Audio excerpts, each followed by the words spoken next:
Teniendo un sueño de niña. Así empieza la historia de Patricia Boero. Yo y mis hermanos desde chicos sacábamos un semanario puramente familiar, pero yo hacía todo. Australia fue su primera inspiración. Allí se graduó con honores y aprendió todo sobre el séptimo arte. Cuando me ofrecieron ese trabajo de dirigir películas así recién graduada, dije, bueno, dejo todo y me dedico a esto, porque realmente era una cosa lindísima. En 2010 ganó un Emmy por el documental Presunto Culpable, pero antes recibió una llamada que marcó un quiebre en el desarrollo del cine latinoamericano. ¿Qué mujer puede resistir que un día te llame Robert Redford con esa voz y diga, soy Robert Redford? Digo, sí, por la voz tiene que ser, no es una toma de pelo de mi marido. Estar en el lugar indicado y en el momento justo es su guión. Entro a la oficina de la Fundación Rockefeller en Estados Unidos, en Nueva York, y me dicen, si vos tuvieras $1 millón, ¿cómo lo repartirías para beneficiar el cine latinoamericano? Yo digo, me pellizco, esto es un sueño. Bueno. Hoy en Con Falda hacia lo loco, Patricia Boero, la cineasta uruguaya que conquistó al mundo. Patricia, ¿dónde y cómo comienza tu historia? Mi padre era diplomático uruguayo, se casó con mi madre, que era cubana, y era cónsul en Perú en aquella época, entonces nací en Perú. Inmediatamente fui ciudadana uruguaya y de ahí nos fuimos a Suecia, donde él era embajador, y entonces tuve una infancia, digamos, muy internacional, de varios idiomas y latitudes, y llegué al Uruguay para ir al liceo acá. Ajá. ¿Y vos cuándo empezás a interesarte? ¿Es cuando venís al liceo que empezás a ver qué es lo que vas a estudiar? ¿O mismo de chica ya te imaginabas, bueno, yo voy a ser directora de cine? No, o más algo? bien pasa por el periodismo lo mío. Bien. Yo desde chica, que en Suecia la educación es maravillosa, todas las experiencias que te brinda, además de los idiomas que te enseña. Me acuerdo que fui a una revista, y yo tendría, no sé, 10 o 11 años, y te daban a elegir un lugar de trabajo donde ir a conocer cómo era la vida real, digamos, y yo elegí esa revista, y era una revista, no sé, de esos semanarios para mujeres, yo qué sé, pero me fascinó también todo el proceso, desde que alguien escribe algo hasta que sale impreso, ¿no?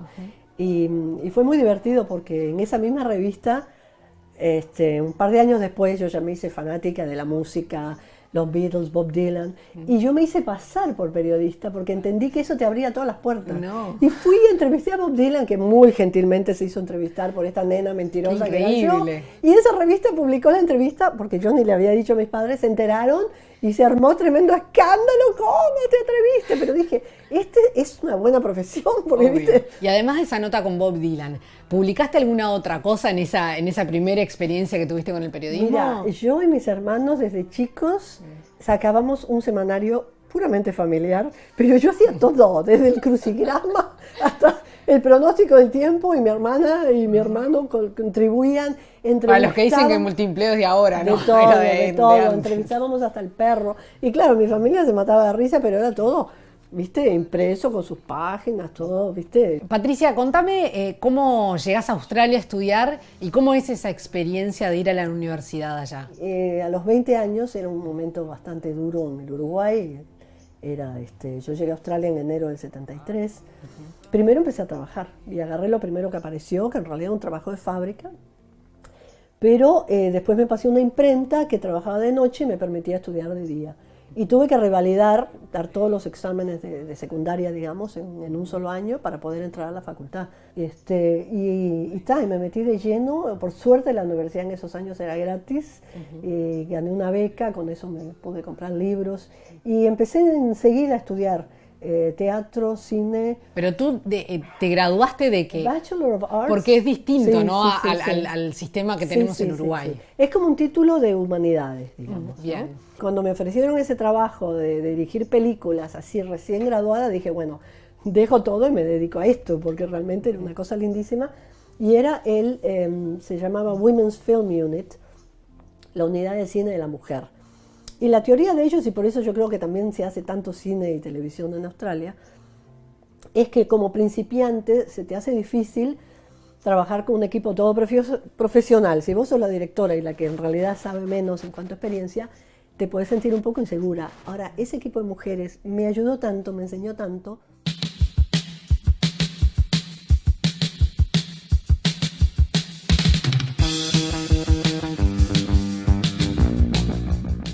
la oportunidad de irte a Cuba, a trabajar allá? Bueno, eso también tiene dos cosas, tiene el tema de familia y el tema del cine, porque la primera película que yo también dirigí en Australia era un guión sobre las uruguayas que vivían allá, muchas de ellas exiliadas, que formamos una especie de grupo solidario con las presas políticas acá en Uruguay. Y bueno, mi guión era eso, era un documental, y me lo aprobaron y fui y lo filmé. Esa película fue invitada al Festival de Cine de La Habana y yo estaba loca por ir a Cuba sabiendo que tenía la familia de mi madre, que no la conocía y que era mi... Y bueno, allá fui con mi película, allá dieron ese corto y bueno, y en Cuba mismo me fui quedando al hecho de que al final me quedé hasta vivir a Cuba. Y en Cuba me acuerdo que con Prensa Latina me ofreció un trabajo con Televisión Latina para seguir dirigiendo documentales.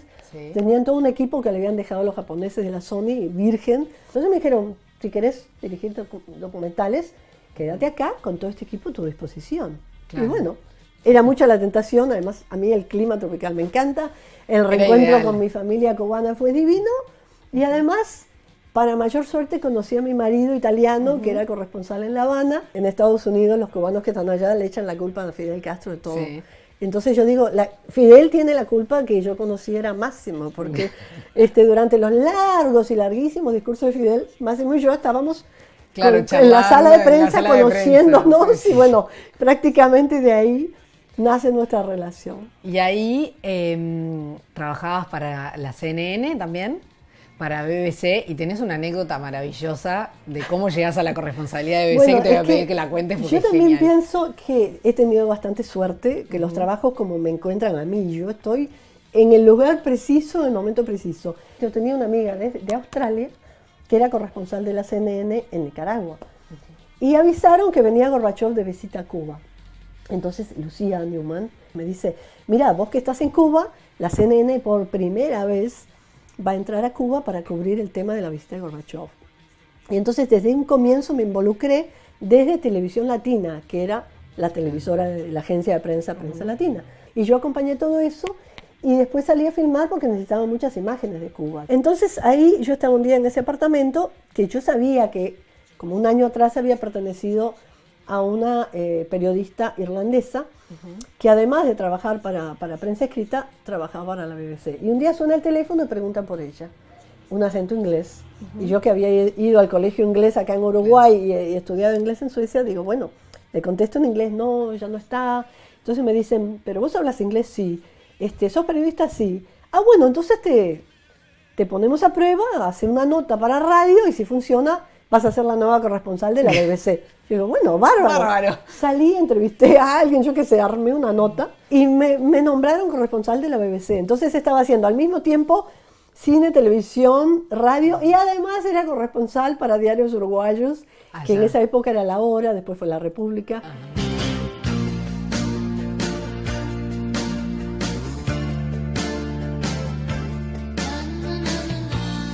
¿Cómo llega la oportunidad de integrarte al Instituto Sundance, del que ya algo nos hablaste? Así como te dije que la culpa la tenía Fidel, la culpa la tiene Saddam Hussein, porque en realidad de Cuba yo me fui a Roma con mi marido italiano. Sí. Y Máximo fue nombrado corresponsal de guerra en la primera guerra del Golfo. Y de Italia lo nombraron corresponsal en Nueva York, porque desde las Naciones Unidas se estaba poco definiendo el destino de esa guerra. Nos fuimos a Nueva York con una valijita a instalarnos en un hotel a ver qué pasaba. Bueno, la guerra fue muy corta, pero la posguerra fue tan larga que Máximo se fue quedando, y al final dijimos, bueno, ya. Sí, nos asentamos acá. Nos quedamos a vivir en Nueva York, y yo sin trabajo. Y a través de otra amiga que había conocido por esas vueltas de la vida, me dice, ¿sabes que la Fundación Rockefeller está buscando a alguien que conozca el tema del cine latinoamericano? Y bueno, gracias a el Festival de Cine de La Habana en esos años sigue siendo uno de los focos principales de cine latinoamericano. Entonces yo ya conocía una cantidad de gente en esa área y esto realmente parece salido de un cuento de hadas, pero yo vine así, sin un peso, recién salida de Cuba y de Roma, entro a la oficina de la Fundación Rockefeller en Estados Unidos, en Nueva York, y me dicen, si vos tuvieras $1 millón, ¿cómo lo repartirías para beneficiar el cine latinoamericano? Yo digo, me pellizco, esto es un sueño, bueno. Qué divino. En 2 días tuve que escribir toda una propuesta de cómo se iban a distribuir esos fondos. Y me contrataron y ese año empecé a distribuir $1 millón. Y entre los fondos que se distribuyeron fueron los primeros fondos para uno de los primeros largometrajes uruguayos, que es El dirigible de Pablo Dotta. Pero tu pregunta, Robert Redford, también pertenece a este tema de la Fundación Rockefeller, porque además de proponer financiar producciones, yo había propuesto exhibir cine latinoamericano.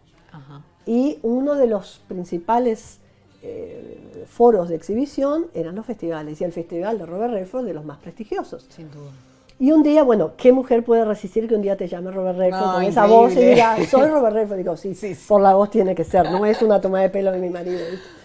Y entonces dice, bueno, sí, vamos a hablar de cómo exhibir cine latinoamericano en mi festival. Para allá fui al festival de Robert Redford y montamos todo un espacio de exhibición de cine latinoamericano. Para eso, gracias a los fondos también, se hacían subtitulados. Después me cambié de fundación, me fui a Chicago, a la Fundación MacArthur, y seguía financiando el cine latinoamericano. Y en eso estuve varios años en las fundaciones, yendo al Festival de Sundance, iba y volvía, hasta que un día ese mismo Robert Redford, con, en fin, ese aspecto y esa voz, me dice, pero Patricia, me encantaría que vinieras a trabajar conmigo. Entonces, bueno, tampoco me pude resistir. Y renuncié a mi trabajo y le digo a Máximo, a mi marido, ¿sabes qué? Hay que mudarse a California porque Robert Redford está allá. Y ahí me fui quedando. Y desde el cine Sundance, del Instituto Sundance, también a Robert Redford le encanta, hasta hoy día, Latinoamérica, el cine latinoamericano. Y me dijo, mira, yo pienso que el cine de Hollywood se está agotando en ideas. Tendrá recursos, pero hay que ir al sur en busca de ideas. Y yo, bueno, de para historia, eso, claro. Música para mis oídos, feliz, y que acá está el plan también. Y ahí empezamos a hacer talleres para guionistas, por este mismo tema que Redford, con mucha razón yo creo, piensa que gracias a un buen guión es que se puede hacer una buena película, por más que vos tengas recursos y dinero, y la prueba la tiene Hollywood, que está reciclando sus mismas ideas y no ha sabido renovarse. Baby, I've been waiting night and day. Vos sos la persona responsable, la desarrolladora, por decirlo de alguna manera, del cine uruguayo desde el 2000 a esta parte. ¿Tú lo sentís así? Para bueno, vos, ¿cómo en realidad te cae también eso? Son muchos los factores. Yo me siento súper honrada de ser una de las madrinas, digamos, que fue plantando esa semillita. Eso, por ejemplo, guardo un recuerdo muy, muy lindo, aunque es triste recordar que Juan Pablo Revela una vez me dijo que cuando yo traje la conferencia de productores de Sundance aquí a Montevideo, hicimos la gran gira del Mercosur, ellos eran estudiantes, él y Pablo Stoll, estudiaban todavía cine. Y en el público de aquel salón, en el Radisson, donde armamos todo aquello, yo traje gente de Europa, Estados Unidos y de mismo Latinoamérica, porque lo que tenía el cine de aquella época que se hacía en pequeña escala y muy aislado.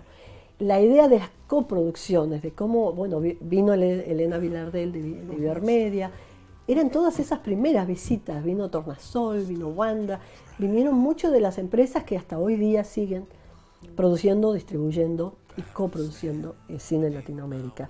Y todos estos talentos que después se han convertido en los directores, en los realizadores y las realizadoras del cine uruguayo y del cine de toda Latinoamérica, empezaron a participar en esos proyectos. Quiero ir a 25 watts, justo que lo nombrabas, porque vos y Ronnie Meltzer, que lo perdimos hace poquito tiempo, fueron parte de quienes financiaron este gran proyecto. ¿Cómo fue esa financiación? Según recuerdo, era en Punta del Este, que yo estaba buscando casa ya con la idea de un día mudarme a Uruguay, ¿no? Pero en ese momento ellos habían ido al festival de Punta del Este y yo también, pero creo que era que yo había llevado algunas películas de Sundance. Yo, además de apoyar cine latinoamericano, yo llevaba películas independientes del cine norteamericano para mostrar que se podían hacer con bajo presupuesto y con buenas historias. Y allá aparecí con algunas películas de Sundance y ellos vinieron a verlas.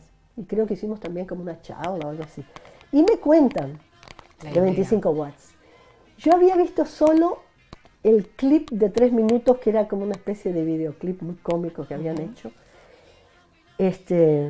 porque había concursado en Zonas, pero en ese momento no ganó, pero yo dije, esta película la tienen que hacer, y me contaron que los únicos fondos eran los de la abuela o algo así. Sí, claro, de la familia que apoyaba. Y yo tampoco había conseguido en ese caso los fondos de Zonas, porque yo siempre digo, mi profesión en Estados Unidos fue distribuir dinero de los demás, porque yo dinero mío no tenía.